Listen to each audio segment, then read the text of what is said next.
All right, chapter 23. This handout's going to be especially helpful. We start off by looking at prefixes used to show the presence of 1 to 20 carbon atoms in unbranched chains. So if there was one carbon atom, meth, eth, prop, bute, pent, hex would be 6, hept, oct, non, dec. Over here, we can see that the setup, if I had one carbon and 4 hydrogens, so 2 times 1 would be 2, plus 2, which is 4. So those always end in ane, A-N-E. So 1 carbon, like we just saw over here, was methane, or that's meth. And if it has the 2x plus 2 number of H's, then it ends in ane. So methane, ethane, propane, butane. Then we also have over here organic functional groups. So our alcohol groups, which have the OH. Ethers are a carbon chain or carbon group attached to an oxygen attached to another carbon. So carbon down here, O carbon.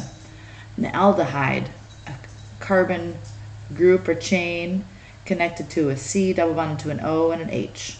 A ketone, a carboxylic acid, ester, amine, and amide. Down here gives us some names of alkyl groups with 1 to 5 carbons. This is just another way of showing a methyl group. So off of, let's say I had another chain and I had a CH3 coming off of it. That's a methyl group. And this is, again, showing me the number of atoms, prefixes, mono, di, tri, tetra. Hopefully that's review for you. So let's go and start looking at question number 1. All right, so something to take note of. If I have a saturated hydrocarbon, that means that my carbon-carbon bonds are all single bonds. An unsaturated hydrocarbon is when my carbon-carbon bonds, if there is a double or triple bond anywhere in that structure. So the formula names for these compounds, CH4 is methane. This one, I counted 1, 2, 3, 4 carbons. It's butane. If I looked at, these are long form, obviously, but if I looked at this would be 1, 2, 3, 4 carbons, C4. H, if I counted my H's, 3, 6, 7, 8, 9, 10. We can see that if I did 4 times 2 would be 8, plus 2 is 10. So that's going to give me my ANE ending when my hydrogens are double the carbon plus 2. And then this, we can see that I have 1, 2, 3, 4, 5 carbons. 5 is pent, so that would be C5. And if I counted up my H's, it should be times 2 plus 2 for my carbons, so that should be 12. 3, 5, 7, 9, 10, 11, 12. So it'd be pentane. These are all saturated. They're all single bonded carbon-carbon bonds. Now, to name this is an unsaturated hydrocarbon. We can see here because there's a double bond in that structure. All right, so to name this, I want to look at my longest chain first. And so to find my longest chain of carbons, 1, 2, 3, 4, 5, 6 would be 6. So I'm going to just keep that 6. And notice that, there, I just changed that. At one point, there is a double bond, so it needs to be ENE, hexene, and the double bond is after carbon 2. So I would say 2-hexene, that tells me where that double bond is. Then I have 2 little branches coming off of it. Off of carbon number 2 and off of carbon number 4, I have methyl groups. So I have 2-dimethyl, 2,4-dimethyl, 2-hexene. Number or letter E Again, we can see it's unsaturated because there is a double bond, again, present in the structure. So I want to find my longest carbon chain, and that would be 6 carbons. 1, 2, 3, 4, 5, 6 carbons. And so 6 is hex. There's a double bond, so it's ene. The double bond is after carbon number 1, so 1 hexene. And there is a 1, 2, 3 carbon branch coming off of carbon number 3. So 3 propyl, 1 hexene. Could I have had this go 1, 2, 3, 4, 5, 6? Sure. Because then this branch to the left is also meth propyl. So it doesn't matter if you were to have your 6 carbons go left or 6 carbons go right. It would be the same. Our next one, letter F, is again a saturated. We can see that they're all single bonded carbons. And so I want to find my longest chain, which would be 5. So that's pentane. And off of carbon number 2 and 3 and 4, I have single carbon methyl groups. So 2, 3, 4, trimethylpentane. Letter G, my longest carbon chain would be 8. And we can see that it's saturated, all single bonds. So 8 is octane. And off of carbon number 3 and off of carbon number 6, I have methyl groups. So 1, 2 methyls is dimethyl, so 3, 6 dimethyl octane. H and I are both saturated, single bonds. We have here meth-eth-propane, and then I have a chlorine off of. So the chlorine, we would always have it off of the first carbon. We wouldn't want it off of carbon number 3. We want it closer to, we always start with the lower number.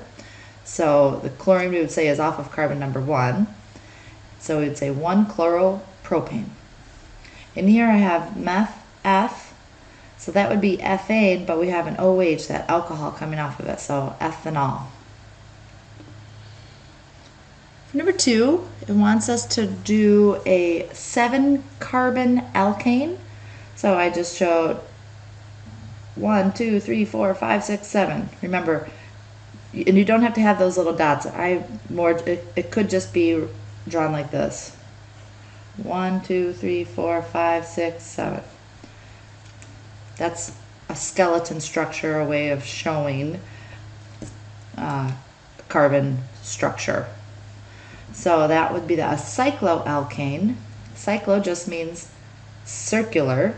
So I just got to have 7. 1, 2, 3, 4, 5, 6, 7. It's kind of a funky cycloheptane. An alkene. So I got to have 7 carbons. And the double bond could be anywhere. I just put it at the beginning here. 1, 2, 3, 4, 5, 6, 7 carbons. And there's a double bond somewhere. It could have been here, there, anywhere. And number 4, aromatic hydrocarbon. So an aromatic hydrocarbon, and I've got a just a function methyl group coming off of it. For number 3, I drew 2 isomers of 2-butene. So ENE tells me that it's a double bond off of carbon number 2. So here I've got 1, 2, 3, 4. 4 carbons, meth, eth, prop, bute. 4 is bute. And the ene, the double bond, is off of carbon number 2. So 1, 2. So double bond is after my second carbon. And I have to show cis and trans isomers. So cis, we can see that my my carbons are all on the same side, and trans, we can see that they're opposite of one another. Number 4, the formula that represents an ether would be letter B. I wrote what the others signified. For number 5, functional group identification. So if I've got a C carbon double bonded to an O, that is a ketone. I wrote the actual name of the compound up here too if you were interested in it. Question didn't ask for it, so if you don't care, that's all right. If I have an OH, that's an alcohol.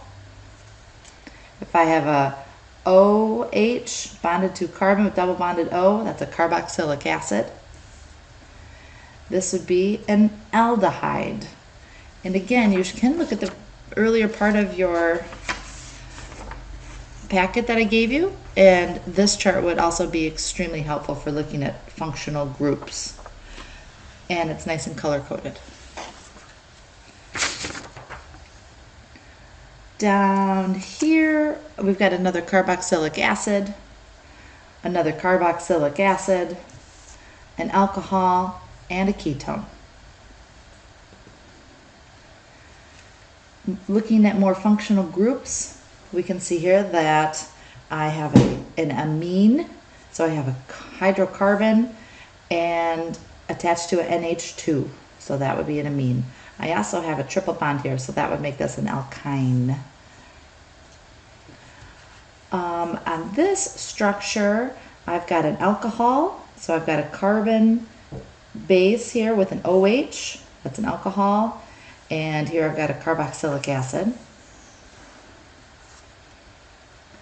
Here I have a cyclic ether, so I've got a hydrocarbon to an O to an R. And let's see, what do I have down here? I have an amide, and I have an alkene. I have a double bond. Over here we can see I've got a cycloalkane, and I have an ester. Number 6, which ones are correct? That would be number 1 and 3, that coal is a source of many aromatic hydrocarbons. And hydrocarbons with oxygen generally yield carbon dioxide and water. This is a hydrocarbon that is aromatic. A saturated hydrocarbon is a compound in which all carbon atoms have 4 single bonds. Number 9, the ability of a molecule to form polymers depends on the presence of 2 reaction sites on each molecule. The 2 monomers that make up nylon 6,6. So if I look at hexamethyldiamine and adipic acid, we can see here that we're going to grab the H from the amine and the OH from my other monomer, and that's going to produce our water. And this you would find information from our lab that we do, our nylon lab. Here is our basic structure of nylon 6,6. So smushing those 2 monomers together.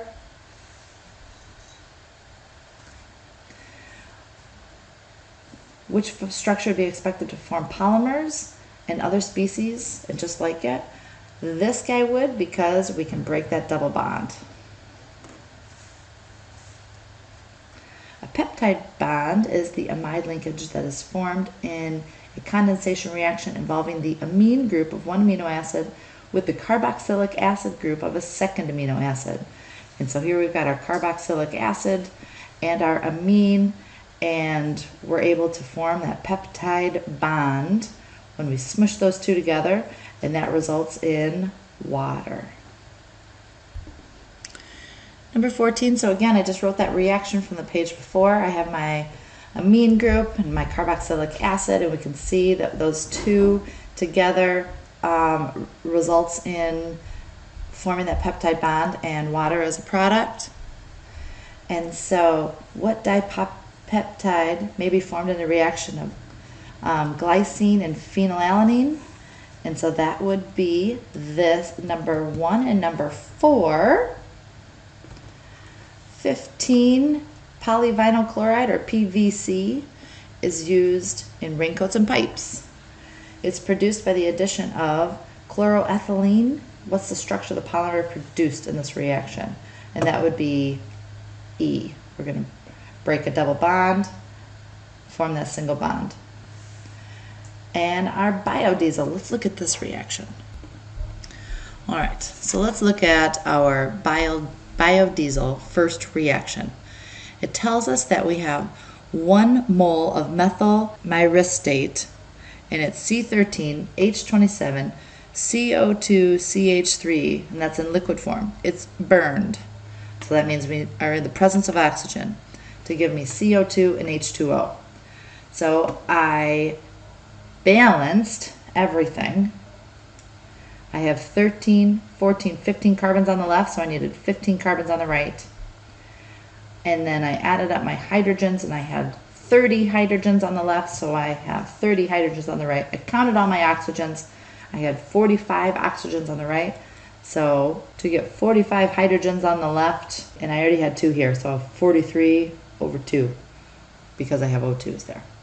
Okay, then to using enthalpy of formation data, calculate the standard enthalpy change for the oxidation of 1 mole of that. So I looked up my heat of formation of carbon dioxide and water, and I was given the delta H for my methyl myristate. So I took my CO2 data, which was negative 393.509. I got all of that from the appendix.